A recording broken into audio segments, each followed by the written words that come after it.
Bienvenue sur ce nouveau tutoriel sur Blender Profiles. Aujourd'hui, je vais vous montrer le côté pratique, pardon, excusez-moi, du chanfreinage. Alors là, on a une scène d'architecture chanfreinée. Donc, si vous avez vu la partie 3, vous savez ce que c'est à peu près, comment marche le chanfreinage. Donc, tous les objets sont chanfreinés, donc on y reviendra après. Donc, c'est simple, chanfreiner, c'est prendre un objet, le subdiviser en faisant CTRL B, comme je vous avais montré dans le tutoriel. Donc vous avez plusieurs fonctions. Donc on peut créer une courbe, plus de courbes. On peut créer une courbe interne ou externe, plus pointue ou moins pointue. Et on peut rajouter le nombre de subdivisions au niveau des segments comme ça. Voilà. Donc imaginons que c'est notre building, tout simplement. Comme ceci, eh bien, on a créé un cube. Si on fait smooth, on voit les parties chanfreinées. Donc c'est les angles internes comme externes qui sont devenus courbes. Par contre, le résultat n'est pas très joli. Ce qu'il faut faire, c'est sélectionner les faces. Voilà. Et les supprimer en faisant Y. En les détachant de votre objet, je veux dire, en faisant Y.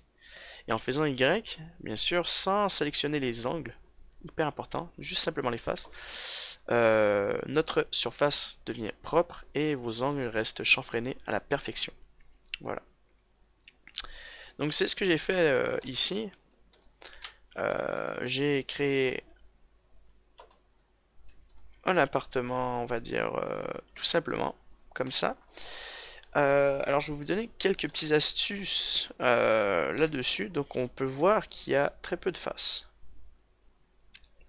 Voilà. Pourquoi pourquoi j'ai pas utilisé non plus le CTRL R, comme ça, et créer plusieurs subdivisions, parce que vous allez voir que lorsque vous faites de l'architecture, vous avez beaucoup d'éléments à mettre dans une scène. Donc déjà le bâtiment, déjà l'intérieur du bâtiment, déjà la partie externe, l'herbe, les voitures, les gens qui marchent, tout ça. Donc le but c'est de réduire au maximum le nombre de polygones.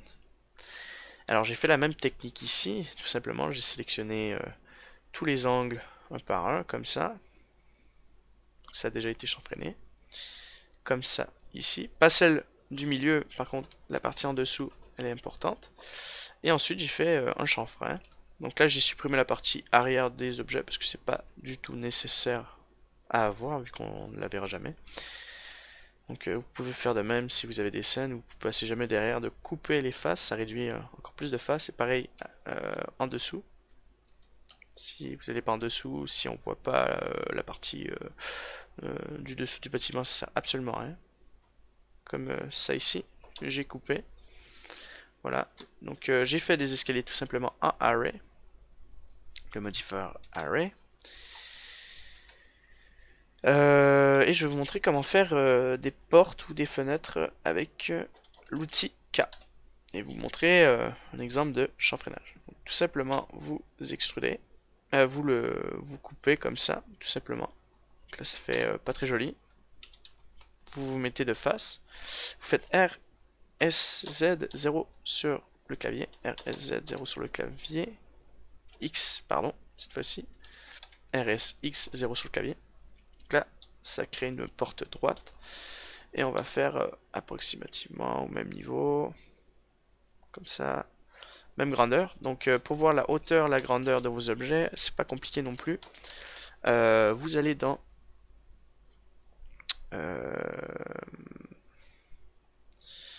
dans scène et vous cliquez sur Metric. Comme ça vous avez la dimension médiane en centimètres de votre objet. Et vous avez la dimension de votre objet total, la location et la rotation de votre objet. Donc ça c'est les mesures tridimensionnelles. Donc les mesures globales en fait. Donc c'est le monde 3D en fait, mesure du monde 3D. Et ça c'est les mesures du monde réel dans la réalité. Et lorsque vous faites un scale, vous avez la médiane de la globale qui bouge. Et pour éviter que vous ayez des problèmes, vaut mieux faire CTRL Alt CTRL A pour le scale par exemple. Comme ça applique vos dimensions à 0 dans l'espace 3D. Et lorsque vous les déplacez, on voit que ça modifie la dimension réelle. Et lorsque vous replacez le scale, bah, la dimension réelle est comme ceci, et la dimension 3D est égale à celle-ci, mais à 0. Mais 0 en 3D veut dire, sur la globale, veut dire 100 sur le scale. Voilà. Et bien important parce que lorsque vous faites table et que vous créez un scale, vous avez la même chose. Donc on voit que je l'ai réduit en négatif, donc à 0, c'est plus à 1000 mais à 0.84 et que ça a modifié la dimension médiane de votre objet, donc dans le monde 3D. Donc ce qu'il faut faire lorsqu'on modifie ça, c'est de faire attention de bien ajuster les mesures. Si Donc si on fait un scale, ça devient plus la même dimension du tout. Donc il faut faire attention de bien suivre la globale de la locale. Donc pas que vous ayez de problème de dimension. Et enfin bref, en cliquant sur métrique, vous avez toutes les dimensions en centimètres, mètres, etc. En 3D. Donc là, la porte n'est pas proportionnelle au bâtiment, parce qu'elle fait 1m17, alors que ça devrait être un peu plus gros, un peu plus haut surtout, et plus large. Ça devrait être à peu près ici. C'est mon erreur. Ça devrait faire à peu près 2 mètres. 2 mètres, ça devrait être ça. 2 mètres à peu près 10 et être beaucoup plus large pour que ça soit plus réaliste. Donc les proportions sont pas très réalistes. Ça c'est ajusté, bien important d'avoir les bonnes mesures tridimensionnelles. Et vous sélectionnez votre porte. Donc là, c'est un petit exemple. Vous extrudez vers l'intérieur. Donc là, ça casse le smooth de votre objet parce qu'on n'a pas séparé l'objet à cette porte-ci. Par contre, on va créer des chanfreins.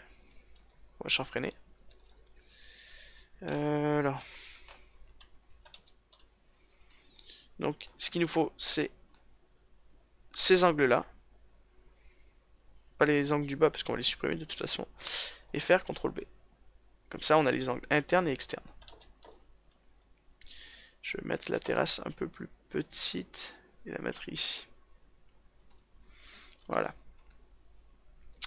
Là, on va détacher la porte du mur. Voilà. Donc là, c'est propre pour le mur. On peut supprimer le sol parce que de toute façon, on le voit pas. Et si on aurait mis une porte, on le verrait pas du tout. Et normalement, il y a le sol peut être un peu plus haut. Il peut avoir une petite bordure ici. Donc c'est plein de petits détails à voir. Tous vos objets devraient être chanfreinés. Ensuite, vous sélectionnez la porte interne, la façade ici. Alors, tout simplement, les faces principales, en fait, où ça n'a pas été, on va dire, chanfreiné, et vous faites Y. Voilà, comme ça, c'est parfait. On voit bien que le chanfreinage rentre dans les angles internes. Les angles sont... on voit le chanfreinage, on voit la petite trace blanche du chanfreinage dans le coin ici. Et on voit que c'est parfait au niveau du bâtiment. Donc voilà. C'est parfait comme ça, et en même temps, comme je vous avais dit dans la partie 3, le chanfreinage, ça permet de créer, on va dire, des petits défauts, on va dire, non relatifs directement sur votre objet. Donc là, sur le mur, on n'a pas l'impression que ça a été chanfreiné, donc il faut essayer de calculer et de mesurer ça de manière intelligemment. Donc au niveau des portes c'est bien, les escaliers c'est pas trop mal non plus, on voit bien que ça a été chanfreiné, le toit aussi, le mur aurait pu être un peu plus épais parce que comme c'est du béton, bah, sur du béton on voit souvent des petites cassures, donc on peut intensifier le chanfreinage. Comme ça avec une texture, bah, on peut jouer sur les coins et ça peut être un peu plus intéressant. Voilà. Donc ça c'est la partie chanfreinage de base. Tout simplement, donc là, vous avez votre cube, votre maison, qui a été chanfreinée. Donc je vous montre quelques petits assets que j'avais fait pour moi, pour dessin en 3D. Donc là, il y a il y a tout plein de trucs, des assiettes, des télés, ci, ça. Et depuis ma dernière sauvegarde, ça n'a pas chanfreiné mes objets que j'avais chanfreinés. Donc à part le frigidaire qui a été un petit peu chanfreiné. est réduit en polygones. Le reste n'a pas vraiment été chanfreiné et réduit en polygones. Donc si on regarde le meuble qui est ici, c'est une catastrophe. Il y a plein de faces inutiles, sachant qu'il y a en tout 51 000 faces, ce qui est pas beaucoup, mais au nombre de corrections, je peux peut-être en enlever peut-être 20 000 faces et avec 30 000 polygones, on peut, si en plus je mets des instances, on peut faire des scènes mais tellement énormes que ce serait du n'importe quoi. Donc on va faire un objet plus simple, ça par exemple ce meuble. Donc il a été chanfreiné, on voit qu'il a été chanfreiné, mais qu'il n'a pas été complété en entier. Et mal calculé, donc il faut réduire le nombre de faces en faisant F, tout simplement. Donc c'est vraiment la meilleure technique à faire. Comme ça vos enfants, vos faces sont propres sur votre objet. Voilà. Ça réduit beaucoup de faces. Par contre, ça réduit pas le nombre d'arêtes et c'est un peu chiant aussi. Par contre, il faut faire un... Je vais vous montrer. Voilà. Donc là, on peut sélectionner ça, ça, ça, ça, ça, ça, ça, ça et ça. Faire F. Non, pas F du tout, mais Y. Donc je vous disais qu'on peut réduire le nombre de faces et d'arêtes. Donc déjà si on met un smooth c'est propre. Par contre il va falloir réduire les arêtes. Alors je crois que c'est en faisant X limit dissolve et là ça l'a enlevé tous les arêtes en trop sur votre objet. Voilà. C'est un procédé extrêmement rapide. On va faire un autre objet, c'est une espèce de bibliothèque. Même chose, tout à rien n'a été chanfreiné, j'ai l'impression. Si, sauf les parties internes. Donc lorsque ça a été un peu chanfreiné, vous sélectionnez le tout et vous faites Y. Pour ces faces là, même chose là, pour les faces internes, Y. Et pour toutes les faces qui sont devant aussi, je vais juste faire un limit dissolve. Et limit dissolve. Ça l'a pas mal enlevé, pas mal de faces.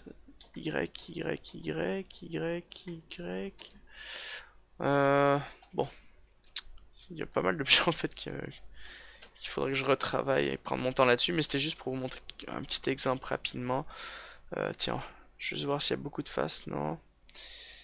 Un objet qui a beaucoup de faces comme le frigidaire, c'est pas trop mal. La chaise, on voit qu'il n'y a pas non plus énormément de polygones. Alors si, il y en a beaucoup, sur cette chaise-là, il y en a énormément, c'est incroyable, il y en a 1000, il y a 1000 faces. Par contre, si on fait limit dissolve, je suis passé à 610, ce qui est pas mal. Et si je fais Y, Y, Y ici, sur le dessus, qui n'a pas été chanfreiné. Ouais, il y a plein d'objets qui n'ont pas été chanfreinés du tout. Donc là, on voit que les surfaces sont propres et lisses. Par contre, il n'y a pas de chanfrein et c'est justement ce qui donne l'effet non réaliste. Ça crée des angles beaucoup trop pointus et bruts et dans la réalité rien n'est aussi parfait que ça. Même si beaucoup d'objets paraissent droits et parfaits, il n'y a rien qui n'est parfait dans la réalité en plus. Euh, tous les angles ont un défaut. Parfois même sur du bois, même si c'est bien pointu, bien droit, des fois les coins peuvent être foncés, noirs, en fonction de la découpe. Même si vous avez peint en blanc, l'angle peut être noir un petit peu, parce qu'en vieillissant, ça peut perdre le côté, perdre de la peinture. Voilà, il peut avoir ce détail-là. Donc le chanfrein, ce qui remplace, c'est cette espèce de technique du coin qui part sur le côté. Donc je vais l'exagérer, mais imaginez que votre table a un coin comme ça et plein de petits coins partout. Le chanfrein, ça peut créer, on va dire, ce fake, c'est ce que je voulais dire dans la partie 3. Voilà, donc ça c'est plein d'assets à corriger, c'est dommage pour moi parce que je l'avais fait une fois et ça n'a pas été sauvegardé, c'est pour ça que c'est dommage. Par contre, c'est un bon travail si vous avez beaucoup d'assets, plein d'éléments comme ça à créer, un bain, une douche, un lavabo, tout ça. Le but c'est de réduire le maximum de polygones. Donc ça vous pratique à réduire vos polygones et chanfreiner à mort vos objets. Une fois que vous avez chanfreiné à mort, vous réduisez les vertex complémentaires, les faces, les arrêtant trop, parce qu'il n'y a pas que les vertex, on peut faire limite dissolve vertice, edge et face, donc bien faire attention, edge collapse, tout ça. Et ensuite adoucir le tout pour rajouter de belles textures sur vos objets. Donc un bon exemple, ce qui a bien été chanfreiné, c'est ça. Ça a été super bien chanfreiné par moi, sauf le robinet qui peut être un peu plus travaillé, et même le robinet sur certaines parties à les faces à l'envers. Voilà, juste le recalculer et voilà. Donc le but en même temps, c'est pour l'animation, le jeu vidéo, c'est de réduire au maximum le nombre de phases. Donc on voit que il y a beaucoup de courbes, que toutes les petits traits blancs c'est des chanfreins. Et le robinet, bah, il a une belle surface lisse. Donc ça, pour un truc de jeu, ça serait super bien, ça se passe si mal.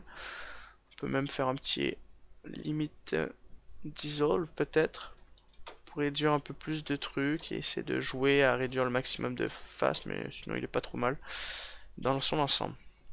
Donc voilà les gens, c'était le tutoriel sur le chanfreinage, c'était juste le petit côté pratique pour vous démontrer comment ça fonctionne. Donc vous devez faire ça sur tous vos objets, donc même les surfaces courbes, au lieu de faire une douche et mettre une subdivision dessus, faisant un contrôle.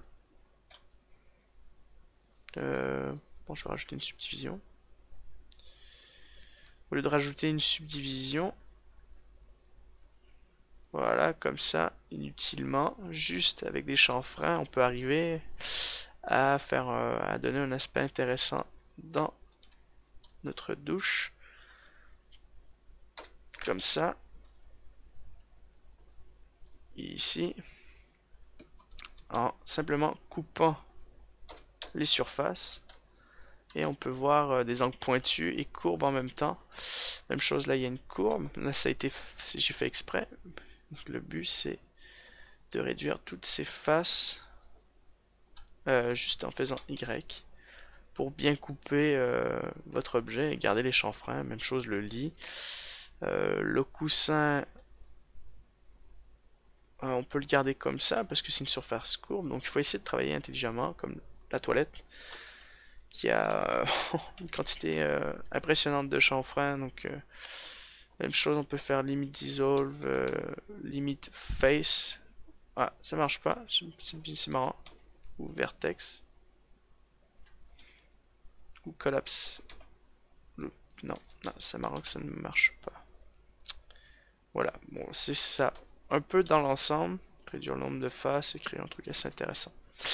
Donc voilà les gens, c'est terminé pour ce tutoriel sur la partie 4. On va se retrouver maintenant pour la partie 5. J'espère que ça a été intéressant. C'était juste le côté pratique et vous montrer un peu comment ça fonctionne pour les scènes architecturales. Donc n'oubliez pas la technique du K pour couper vos fenêtres, vos portes et vos pièces. Si vous voulez enlever le polygone, vous pouvez utiliser, hein, c'est pas après de et en question, si ni trop gros, de faire ça propre.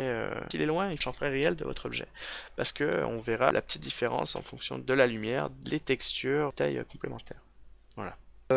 N'oubliez pas non plus des dimensions, donc changer le côté métrique comme je vous ai montré ici pour avoir des dimensions réelles. Bien important de faire CTRL A pour appliquer l'allocation, la rotation, le scale sur votre objet. Et un truc qui est utile, et je ne vous l'ai pas dit du tout, pour réduire le temps de calcul de la lumière. Là par exemple je refais une terrasse, j'ai fait vite fait un scale. On aura tendance à vouloir coller. Donc je vais mettre son origine du curseur ici et de la face comme ça, de la face comme ceci. On aura tendance à vouloir coller l'objet comme ça pour faire propre lorsque vous créez des scènes en 3D. Alors tout le monde, alors dans la logique ça paraît intéressant, hein. L'objet il est bien placé sur le mur. Par contre c'est une mauvaise idée parce que il y a le rebondissement de la lumière qui va se faire derrière votre objet. Et même chose, s'il est décalé, le rebondissement va se faire derrière. Donc c'est important de les mettre à l'intérieur, ce genre d'objet, pour qu'il y ait un croisement. Donc, un croisement, je vais faire un scale, comme ça on va bien voir. Ici, là, on a un croisement. Donc on va dire que ça bloque les angles. Donc là, il y a le... On va faire une sphère. Voilà. On va prendre la sphère. Donc les millions de photons, je sais plus si c'est les photons, non, les milliers de particules de lumière, je ne me rappelle plus comment on les appelle, euh, vont rebondir comme ceci en fait. La lumière va se projeter sur l'objet et rebondir. C'est pour ça que les chanfreins sont nécessaires dans les angles comme ça, parce que la lumière y reste et se disperse. Donc c'est vraiment un truc réaliste. Sinon, s'il n'y a pas de chanfrein, la lumière se disperse n'importe comment comme ça. Et si vous décalez l'objet comme ça, la lumière va rentrer ici et va faire des milliers de petits rebonds et va se bloquer et va calculer à l'infini. C'est pas bon du tout. Donc vraiment important de coller ça comme ça. Voilà, donc c'était toutes les petites astuces à appliquer en 3D sur Blender. C'est hyper important. Ça va être vraiment avantageux pour vous. Donc vous aurez de meilleurs résultats, plus légers, plus rapides et beaucoup plus réalistes. Voilà, donc je vous dis merci et à bientôt et j'espère que ça vous a été intéressant. Mais n'oubliez pas de marquer ce que vous pensez sur mes tutoriels, la qualité de mes tutoriels, si vous avez des questionnements ou autres. N'oubliez pas, parce que j'en ai pas beaucoup de questionnements ou de discussions pour des tutoriels qui pourraient vous intéresser ou des choses à modifier ou autre. J'ai pas beaucoup de remarques critiques. Apparemment c'est bien, mais ça serait sympa que beaucoup de personnes puissent quand même partager son point de vue. Voilà. Donc je vous dis à bientôt pour cette série en architecture. Peace!